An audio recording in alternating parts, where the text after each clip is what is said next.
Alhamdulillah,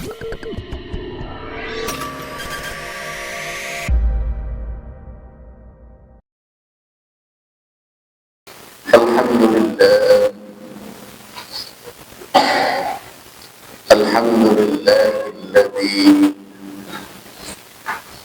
ja'ala al-Islam dinan qayyiman. Alhamdulillahilladzi qaddarana min ummati Muhammadin sallallahu alaihi wasallam. Asyhadu an la ilaha illallah wa asyhadu anna Muhammadan abduhu wa rasuluh.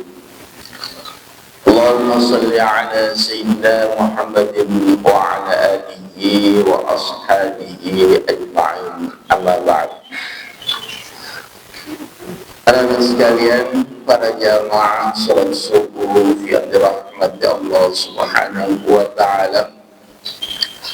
Teman-teman, kita bersyukur kehadirat Allah Subhanahu wa taala pada pagi hari ini.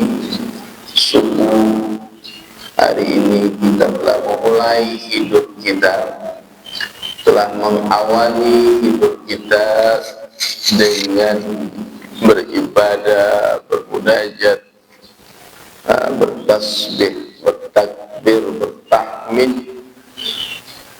menyerahkan diri kepada Allah Subhanahu wa taala, khaliqu hadzal alam, yang telah menciptakan alam semesta, termasuk yang telah menciptakan apa yang ada di dalamnya, juga kita sebagai manusia. Nah, anak-anak sekalian,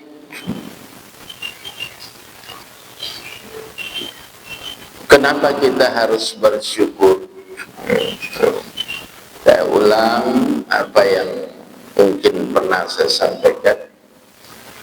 Yang pertama, karena Allah Subhanahu wa ta'ala telah menciptakan kita. Allah telah menciptakan alam semesta, telah menciptakan gunung-gunung, lautan, telah menciptakan apapun yang ada di atas dunia ini, termasuk telah menciptakan kita sebagai manusia.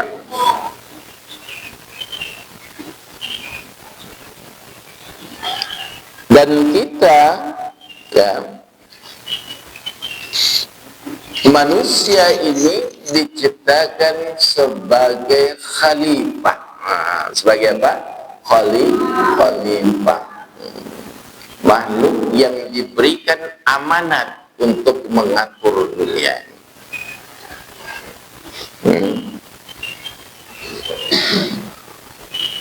Wa idh qala rabbuka lil malaikati inni ja'ilun fil ardi khalifah.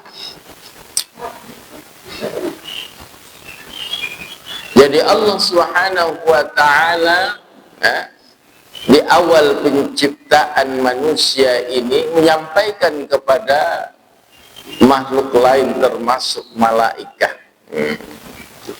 bahwa Allah akan menciptakan makhluk yang bernama manusia, yang menjadi khalifah, yang diberi beban, yang diberi amanah untuk mengatur alam semesta.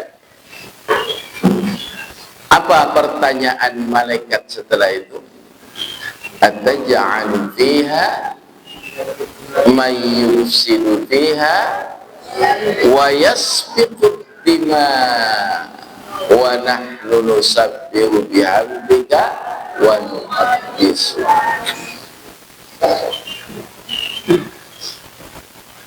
Akankah engkau ya Allah akan menciptakan seorang makhluk yang kerjaannya itu menumpahkan darah? Ini ya, ini terjadi sejak zaman Nabi Adam. Antara Qabil dan Habil itu sudah terjadi pertempuran, peperangan, perkelahian. Ya.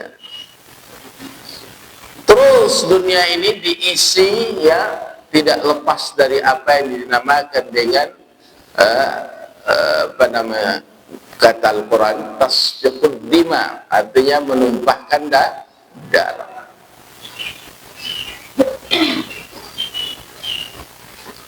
Inilah yang terjadi anak-anak sekalian, terus berlanjut setiap tahun, setiap waktu. Dunia ini tidak lepas dari apa yang disebut dengan pertumpahan darah. Dan hari ini kita melihat, kita mendengar, kita menyaksikan terjadinya ya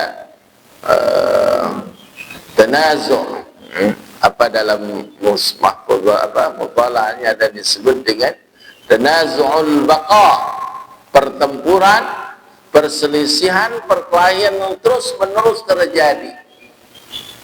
Nah, antara kelompok-kelompok dengan kelompok tertentu, antara kelompok hewan dengan hewan yang lain, antara kelompok manusia dengan manusia lain, antara satu bangsa dengan bangsa yang lain. Hari ini betapa kita lihat apa yang terjadi di Timur Tengah sana, apa yang terjadi di Rusia sana, antara Rusia dan Ukraina. Di Timur Tengah antara siapa? Antara Israel dengan Lebanon, dengan Iran, bahkan kemungkinan akan terjadi perang dunia ketiga. Na'udzubillah.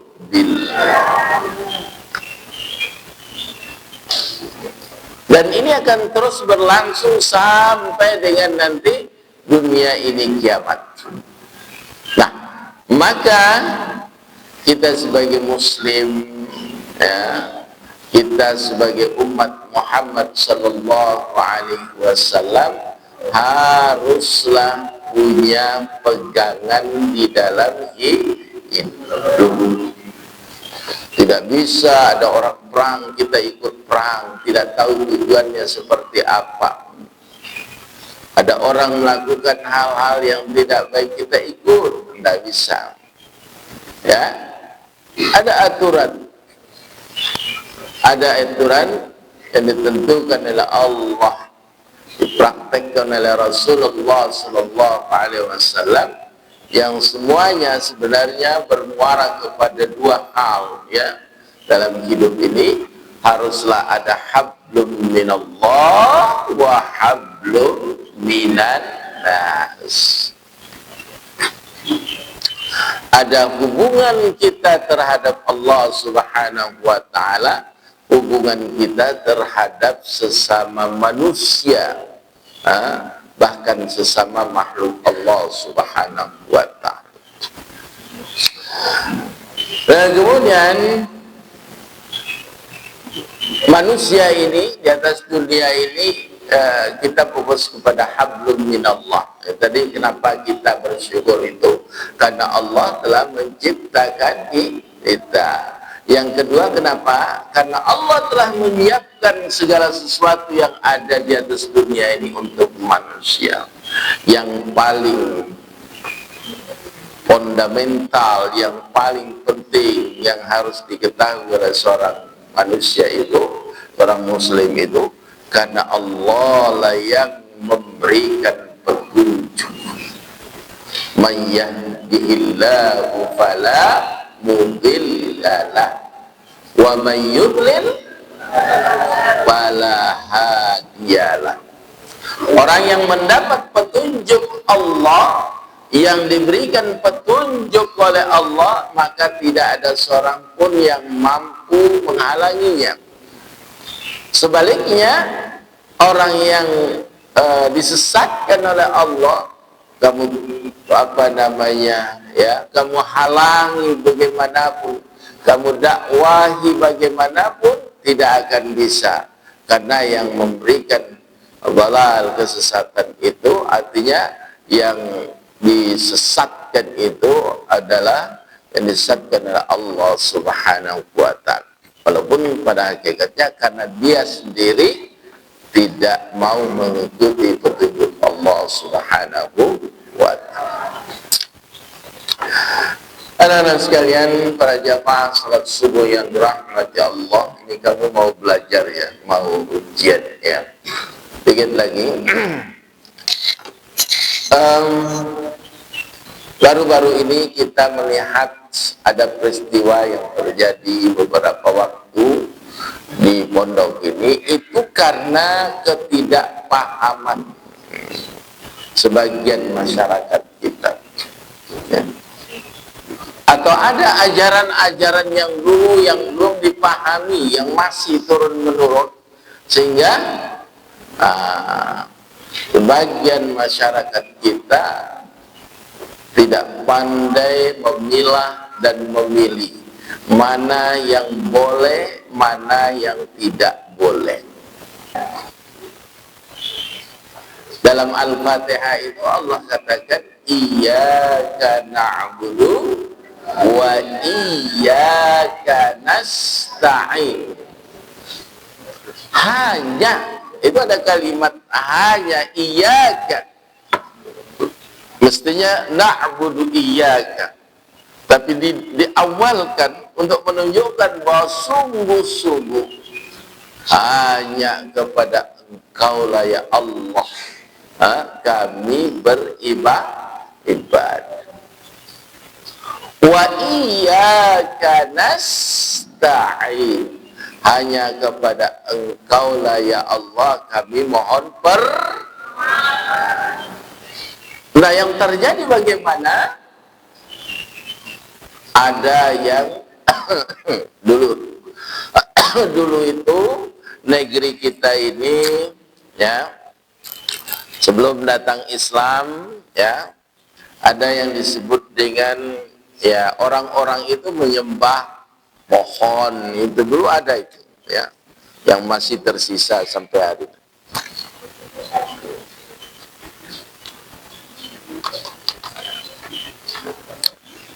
Ada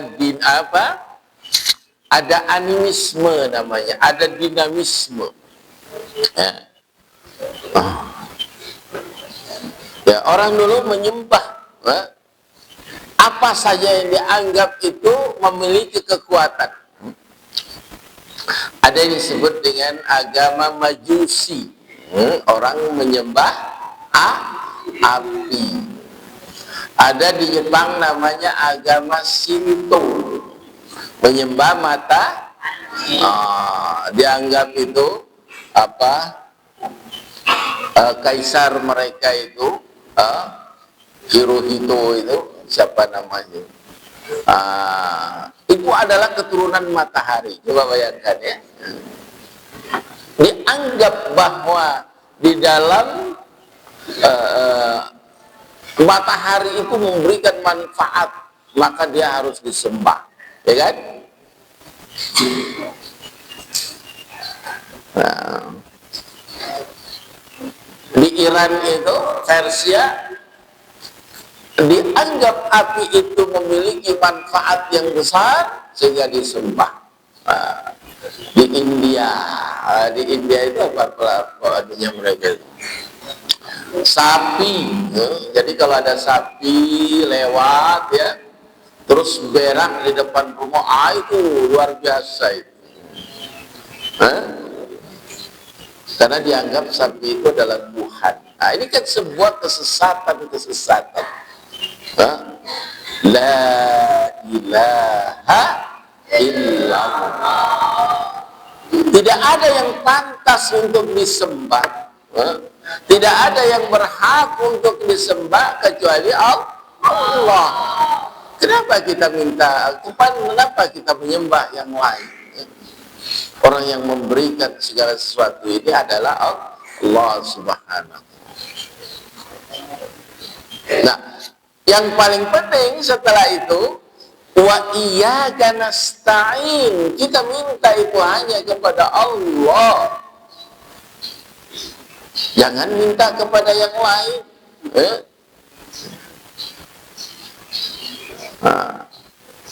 Jangan minta kepada setan, jangan minta kepada pohon, jangan minta kepada gunung.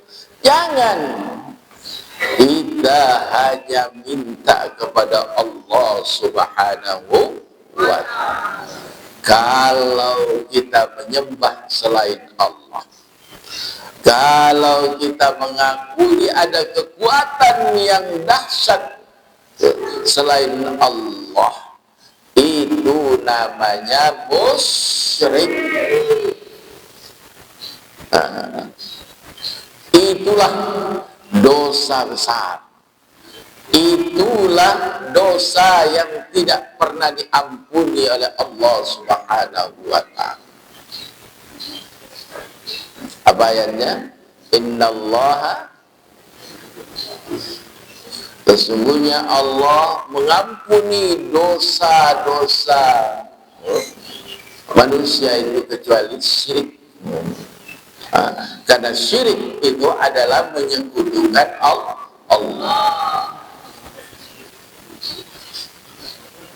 Nah, ini yang praktek yang masih terjadi pada masyarakat kita. Itu harus dihilangkan. Mindset berpikir kita termasuk mendatangi apa itu? Orang pintar istilahnya sekarang. Pintar katanya, mana dia pintar itu, orang yang katanya mengetahui banyak hal. Arab ya, Arab itu ya orang apa ya, orang yang selalu didatangi untuk mengetahui apa yang terjadi, apa yang telah terjadi dan sebagainya. Itu namanya Arab. Rasul mengatakan, man ata Arab, datang saja gitu ya, dia tidak diterima sholatnya selama 40 hari. Nah, ini kan saya dengar kemarin di dalam peristiwa itu, mereka datang kepada seseorang kemudian mengatakan bahwa bla bla bla bla. Oh, dia ada di sekitar itu dan berada di utara pondok, padahal orangnya di selatan. Nah, itu kan bohong, itu setan itu. Maka yang pertama bagi kita anak-anak sekalian yang harus kita kuatkan ya, yang kita kuatkan itu akidah kita. Nah, ada akidah, syariah, akhlak. Akidah sebagai pondasinya harus kuat.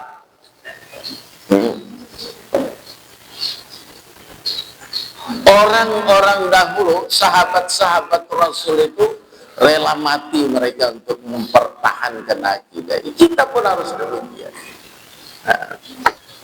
Nah, masalahnya kemudian ini anak-anak sekalian, di wilayah kita dan banyak wilayah di negeri kita ini masih ikhtilaf itu.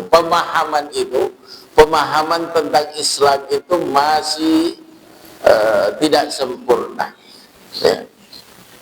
Apalagi masuk Islamnya kayak Sumbawa ini sekaligus, jadi bukan pelan-pelan dengan pemahaman, enggak, tapi masuknya karena rajanya masuk, rakyatnya masuk secara serentak semua.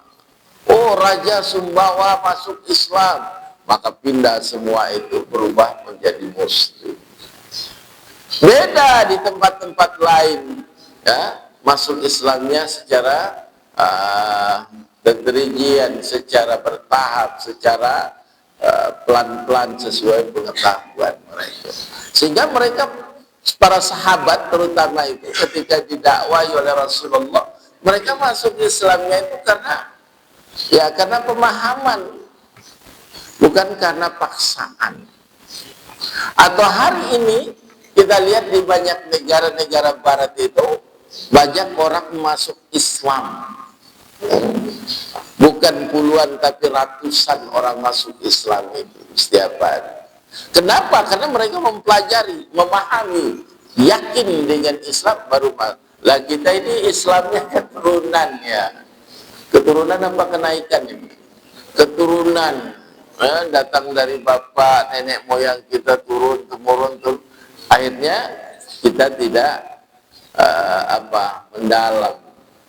Karena itu kita belajar di sini salah satunya ya selain mendapatkan pendidikan yang lebih sempurna, yang paling utama kita ajarkan di pondok ini menanamkan nilai-nilai akidah, menanamkan keteguhan hati kita, menanamkan keyakinan kita akan kebesaran Allah Subhanahu wa ta'ala. Karena tidak ada artinya kita melakukan ibadah, melakukan segala sesuatu yang diperintahkan Allah dan Rasul, tetapi kalau akidah kita tidak kuat. Bayangkan kita sudah sholat, tapi terus kita datangkan Arab, kita mendatangi Arab, orang pintar untuk melihat kemana sapi yang hilang. Nah itu berarti 40 hari tidak diterima sholat kita.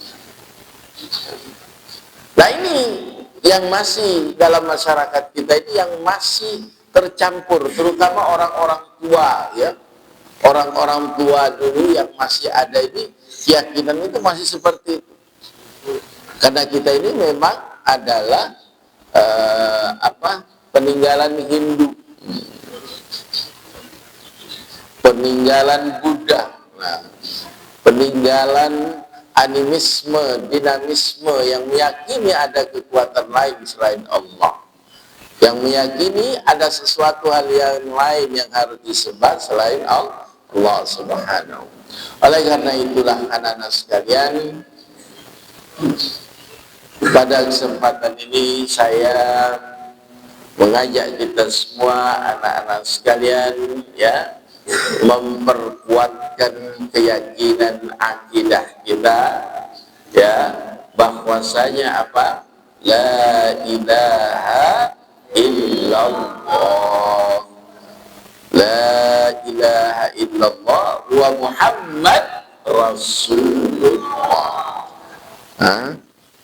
Syarat diterima sebuah ibadah itu ya, pertama adalah al-ikhlas.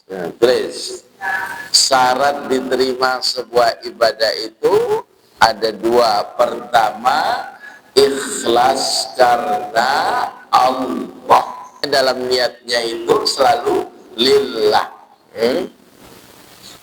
Salli sunnatus subh umpamanya, raka'ataini lillah, ya kan? Semua harus lillah. Itu artinya harus ada keikhlasan bahwa arah ya yang kita tuju itu adalah pengabdian kepada Allah Subhanahu wa ta'ala. Yang kedua, syarat kedua apa? Mutaba'atan li sunnati Rasulullah sallallahu alaihi wasallam.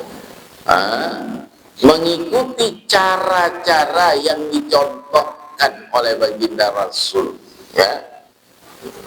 Cara-cara yang telah ditetapkan. Sholat harus menghadap kiblat, ya kan? Kalau kita sholat terserah kita mau menghadap kemana, itu berarti tidak mutaba'atan bi sunnati Rasulullah sallallahu alaihi wasallam. Nah, karena itulah anak-anak sekalian, kalian dalam proses belajar ini ya harus betul-betul yang pertama kita kuatkan itu apa tadi? Akidah. Kalau akidah kita kuat, kemudian syariat kita ubudiyah kita sesuai dengan apa yang ditentukan contohkan baginda Rasul itu hasilnya nanti ya, al-akhlak itu akan dengan sendirinya. Tapi kalau kemudian kita tidak punya itu ya, tidak didasari dengan keimanan, maka yang kamu lihat banyak orang yang sholat tetapi sholatnya tidak memberikan manfaat. Ya, apa salah satu fungsi sholat itu? Wa inna inna sholata tanha anil fahsya'i wal munkar. Orang yang sholatnya benar, dia tidak mungkin akan melakukan fahsya, keji, dan kemungkaran itu tidak. Tapi kita lihat banyak orang-orang yang dia muslim, haji pun kan, tapi masih tetap korupsi, masih tetap menipu, masih tetap membunuh. Itu berarti sholatnya tidak benar. Ya, sholatnya tidak berguna, sholatnya tidak bermakna. Ya, sholat yang bermakna itu apabila sholat itu mampu menolak kejelekan-kejelekan yang akan dilakukan oleh seseorang. Akhirnya, anak-anak sekalian, saya mengharapkan kepada kita tiga hal ini, bukan syariatnya saja yang kita tingkatkan. Ini syariatnya saja belum sempurna, ya. Jadi kamu kalau tidak digiring, tidak sholat, ya. Tidak didisiplinkan, ya, tidak berjamaah. Nah, itu menunjukkan bahwa kami itu sholat masih karena disiplin, masih karena hal yang lain. Yang mestinya segala sesuatu itu dilakukan harus karena Allah Subhanahu wa ta'ala. Saya kira ini anak-anak sekalian yang pagi hari ini saya sampaikan, jauhkan diri kita dari kemusyrikan, ya. Jangan terjerumus dalam kemusyrikan, meyakini ada Tuhan lain selain Allah, ada kekuatan lain selain kekuatan Allah, ada tempat lain yang bisa digunakan untuk minta-minta selain Allah. Dulu orang-orang di banyak tempat di negeri ini, kalau dia mau kaya, ya, datang ke sebuah gunung namanya Gunung Kawi di Jawa sana. Yaitu minta kepada siapa? Kepada setan. Nah, bagaimana? Jawab, masuk akal nggak orang setan dimintai? Nah, sebaik-baiknya setan itu sejahat-jahatnya manusia. Pasti tidak ada makan siang gratis itu. Namanya setan itu inna syaitana lakum aduwwum mubin. Setan itu adalah musuhmu yang sangat nyata. Maka setiap saat kita membaca 3 surat pendek itu yang terakhir, qul huwallahu ahad, qul a'udzu birabbil falaq, qul a'udzu birabbin nas. Kemudian kita baca ayat kursi, Allahu la ilaha illa huwal hayyul. Kemudian baca akhir surah Al-Baqarah, lillahi ma fis samawati. Baca itu selalu. Yang suka kesurupan ini, ada orang yang kesurupan katanya. Sudah ustazah kok masih kesurupan apa itu? Enggak pernah baca Quran. Bentengi dirimu, ya. Bentengi diri kita dengan ayat-ayat yang meneguhkan keimanan kita. Yang paling utama itu surah ayat kursi, Allahu la ilaha illa huwa al-hayyu, gitu, yang maha hidup. Lahu ma fis samawati wa ma fil ardh, man dzal ladzi yashfa'u indahu illa bi idznih. Segala sesuatu itu, ya, adalah atas izin dan perintah Allah, illa bi idznih. Ya'lamu ma Allahu la ilaha illa huwal hayyul qayyum la ta'khudhuhu sinatun wa la nawm lahu ma fis samawati wa ma fil ardh man dhal ladzi yashfa'u indahu illa bi'idhnihi ya'lamu ma baina aydihim wa ma khalfahum wa la yuhituna bi syai'in min 'ilmihi illa ma syaa wasi'a kursiyyuhu as-samawati wal ardh wa la yaquduhu hifdhuhuma wa huwal 'aliyyul 'azim. Intinya bahwa seluruh yang ada ini tetap di dalam pantauan kekuasaan Allah Subhanahu wa ta'ala. Karena itulah anak-anak sekalian, sekali lagi momentum ini ya kita jadikan saat untuk kemudian kita perkuatkan betul keimanan kita ini supaya tidak sia-sia di dalam kita beribadah kepada Allah, ya, supaya kita mendapat ganjaran dari Allah Subhanahu wa ta'ala. Maka seluruh amal yang kita lakukan haruslah karena Allah Subhanahu wa ta'ala. Sampai di hadzal kalam wal 'afwu minkum. Assalamualaikum warahmatullahi wabarakatuh.